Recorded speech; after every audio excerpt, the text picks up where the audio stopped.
Bien, merci de m'avoir invité, Jacques. J'évoquerai ici essentiellement mes souvenirs de l'Institut Marais et mon parcours scientifique, on va dire, où j'ai rencontré donc naturellement le professeur Laporte, hein, et initialement il venait, quand je suis arrivé à l'Institut Marais, il venait de prendre ses fonctions au Collège de France. Il venait de prendre la suite du professeur Alfred Fessard. Et donc moi j'étais tout jeune stagiaire à l'Institut Marais et naturellement je l'avais croisé à plusieurs reprises. Et au cours de cet exposé aussi, j'évoquerai la mémoire de Kai Hunt, avec lequel j'ai travaillé ici au collège, et aussi celle d'Ed Pearl, qui lui est encore vivant. Mais ces trois personnes, Yves Laporte, Kai Hunt et Ed Pearl, forment en quelque sorte un réseau pour moi, et ils balayent complètement tout le domaine des neurosciences depuis, on va dire, les années 50 jusqu'à aujourd'hui pratiquement. Et en évoquant leur mémoire, je vais essayer de montrer comment ce réseau a permis d'essaimer et de produire une qualité de recherche et d'information très intéressante. Alors je suis, comme vous le savez, enfin quelques-uns d'entre vous le savent peut-être, odontologiste de formation, et c'est en 68 que j'ai acquis les premières notions de physiologie, et j'ai appris un peu par hasard, grâce à ces integotailles, l'anatomie du réflexe monosynaptique trigéminal qui joue un rôle fondamental dans l'équilibre de la mâchoire. J'ai appris les noms d'Hugelin, de Bonvalet, qui en avait fait l'exploration électrophysiologique. J'étais loin d'imaginer que par la suite, j'allais rencontrer physiquement ces personnes et que, naturellement, j'allais moi-même être impliqué dans la recherche. Alors, j'ai été diplômé en 71, et c'est juste au moment, justement, tout à l'heure Michel l'a évoqué, c'était un bouleversement à ce moment-là, c'était la loi d'orientation d'Edgar Faure, et c'est là où les facultés de chirurgie dentaire ont été créées et intégrées dans les universités. L'odontologie était, on va dire, n'était pas universitaire auparavant, et tout d'un coup elle est devenue, il fallait recruter un corps enseignant qui n'existait pas. Donc moi j'étais jeune diplômé, et j'avais senti en tant qu'étudiant les lacunes importantes des formations qu'on m'avait données, et j'ai choisi de retourner sur les bancs de la faculté comme étudiant pour apprendre la physiologie, puis ensuite par goût la neurophysiologie, et c'est ainsi que j'ai eu comme professeur Denise Alfessard, Pierre Buzer, ici, Yves Gallifré, Philippe Acher, pour ne parler que de ceux qui me suivront de près par la suite. Donc le débat de neurosciences comportait un stage, et c'est à l'Institut Marais que j'effectuais ce stage. J'y arrivais précédé de peu par Alain Vaudin, avec lequel je partageais le même intérêt pour les douleurs orofaciales, et j'ai intégré ainsi immédiatement l'équipe de Jean-Marie Besson, qui allait être mon mentor pendant ce stage. Donc cette équipe comportait à l'époque Gisèle Guibaud, des Thésards, Jean-Marie Oliveras, Daniel Lebars, Daniel Métré, etc. Paul Fels avait son laboratoire au rez-de-chaussée. Et je me souviens de la patience qu'il avait pour expliquer la complexité de ses expériences du ontophorèse. Jean Fégé travaillait à l'étage, lui sur les ganglions de la base avec Constance Hamon. Je dois aussi mentionner le laboratoire d'histologie où je faisais mes premiers pas d'histochimie avec Suzanne Laplante et Daniel Tesson que je retrouverai par la suite au collège. Bernard Paulin est arrivé un an après moi à l'Institut Marais, et ensuite il a été pris en charge par Madame Fessard, et ensuite on s'est retrouvés, on a fait un très long chemin ensemble.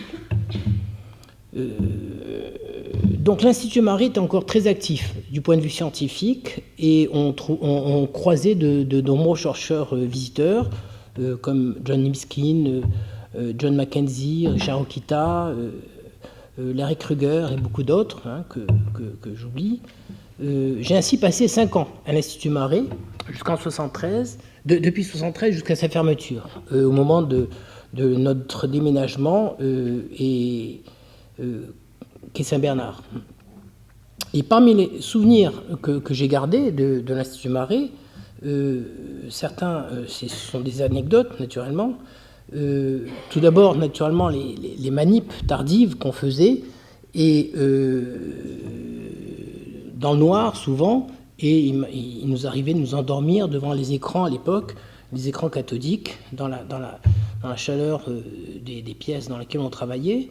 Et aussi les casse-croûtes qu'on faisait sur la pelouse de l'Institut Marais, et aussi les fêtes qu'on faisait dans la grande bibliothèque de manière régulière. Il y avait aussi une période qui attirait particulièrement beaucoup de monde à l'Institut Marais, c'était au moment des internationaux de tennis de Roland-Garros. Et on montait sur le toit pour suivre les matchs. À l'époque, c'était Borg, Vilas, Nastase, McEnroe.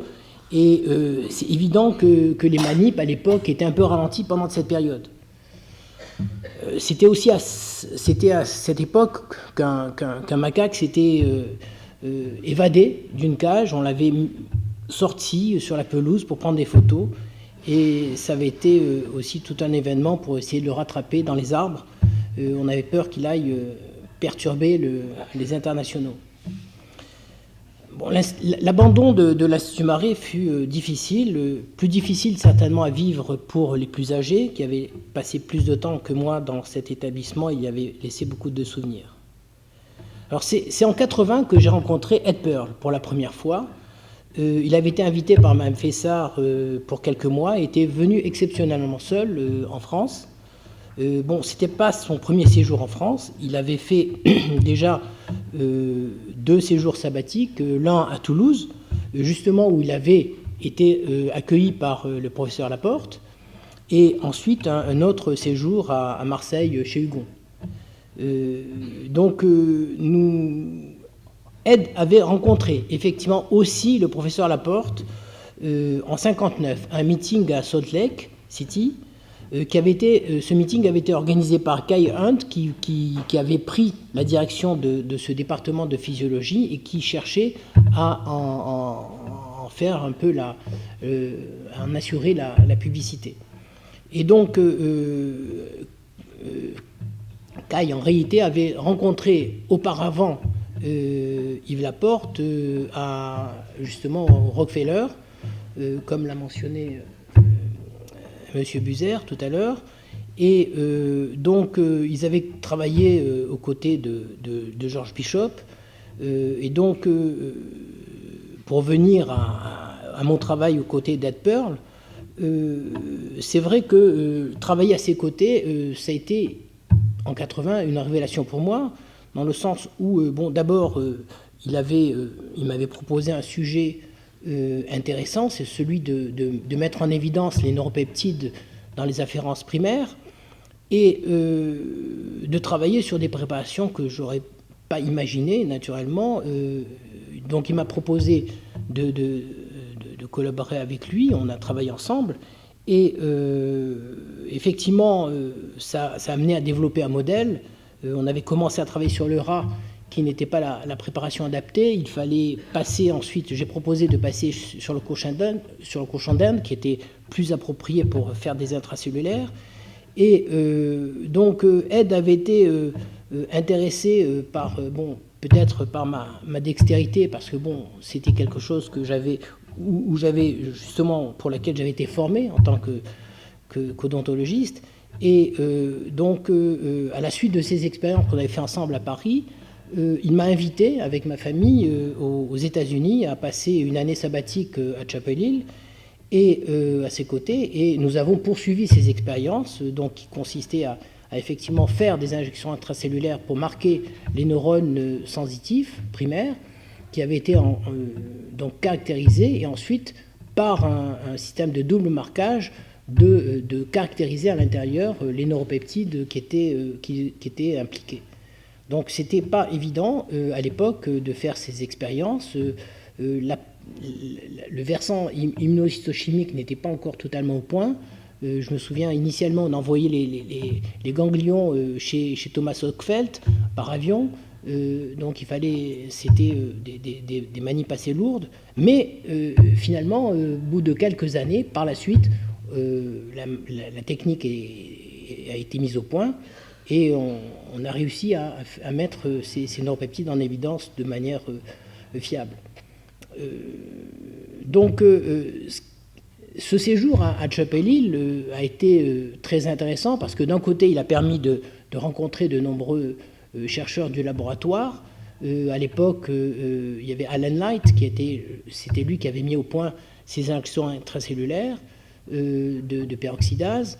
À côté de ça, naturellement, il y avait tout un environnement, on va dire, technique, qui était beaucoup plus avancé à l'époque qu'en France, en particulier au niveau informatique. Et c'est dans ce laboratoire, chez Ed Pearl, qu'avaient été mis au point les premiers systèmes de reconstruction tridimensionnelle de neurones.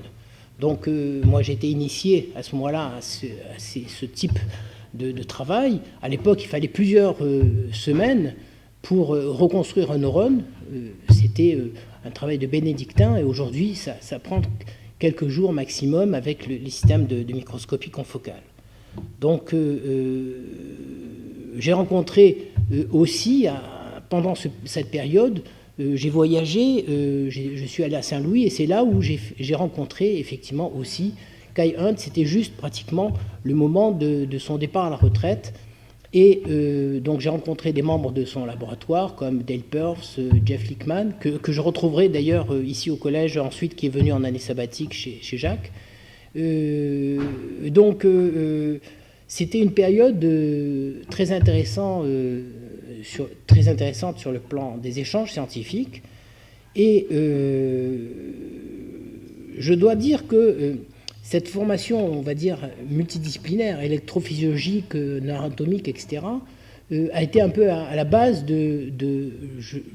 probablement des contacts que j'ai eus ensuite, précisément avec Françoise Emonet, qui était la marraine CNRS de Bernard Paulin, et on a échangé ensemble, et elle a convaincu le professeur Laporte de l'intérêt de collaborer ensemble, et c'est ainsi que je me suis retrouvé, après le départ à la retraite de Mme Fessard à Jussieu, notre groupe est venu ici au Collège de France, dans le laboratoire. Donc ça a été une période d'une dizaine d'années, pendant laquelle nous avons travaillé tous ensemble, et j'ai retrouvé d'ailleurs Léna que j'avais rencontré auparavant. Je venais assister régulièrement au cours du professeur Laporte au collège, et j'ai retrouvé Julien Petit, qui n'est pas là aujourd'hui, mais je pense à lui, puisqu'on avait fait nos études ensemble, et ensuite je l'avais retrouvé pendant notre service militaire, et c'était un complice. Pendant cette période, j'ai eu la chance, quand j'étais au collège, de travailler avec Kai Hunt et Yves Laporte, sur une question qui était restée jusque-là sans réponse. C'était celle de l'innervation sensitive des fibres motrices. Et c'était comme souvent, vous savez, il y a deux types d'hypothèses au niveau scientifique. Celles sur lesquelles on est initiateur, où on démarre, et celles que tout le monde a laissé tomber, et qui restent quand même intéressantes. Et c'était le cas. Là, Magendie avait mis le doigt là-dessus, mais à l'époque, il n'avait pas réussi à prouver qu'il y avait une innervation sensitive dans les fibres motrices, et par la combinaison des préparations fibriniques et des marquages par transport de peroxydase, eh bien on y a réussi. Et on a montré effectivement qu'il existait une telle, on va dire, une telle anatomie. Donc que dire de plus de telles rencontres Naturellement, ces trois personnes, Yves Laporte, Kai Hunt et Ed Pearl, partageaient à la fois, on a longuement parlé de la simplicité, la modestie d'Yves Laporte. Ces deux autres collègues, Kai Hunt et Ed Pearl, également, ce sont vraiment des propriétés, on va dire, intrinsèques à cette qualité de chercheur. Et naturellement, j'ai énormément apprécié leur contact. Je voudrais mentionner aussi quelque chose qui est peut-être pas très connu pour Kai Hunt et Ed Pearl. Kai Hunt, par exemple, est à l'origine d'un record qui n'a pas encore été égalé dans le monde scientifique. C'est celui d'avoir produit pendant sa carrière une vingtaine de chefs de département qui étaient ses collaborateurs. Donc il a essaimé réellement. Ed Pearl, de son côté, lui, naturellement, a terminé aussi sa carrière. J'ai des échos qui disent qu'il arrive encore à faire quelques manips. Lui, de son côté, il a mis en place un prix qui porte son nom, un prix scientifique. Et ce prix, il a été décerné jusqu'à présent à 8 personnes, et 4 de ces personnes ont été ensuite nommées au Nobel. Donc ça témoigne aussi d'une capacité d'analyse et naturellement de visionnaire en quelque sorte pour détecter les gens qui ont fait des avancées significatives dans ce domaine. Donc je voulais témoigner par cette présence de l'intérêt de passer dans de telles équipes et ce que peut amener justement ce genre de collaboration scientifique, à la fois sur le plan réellement de la science et surtout sur le plan humain, comme de nombreux avant moi l'ont mentionné. Voilà.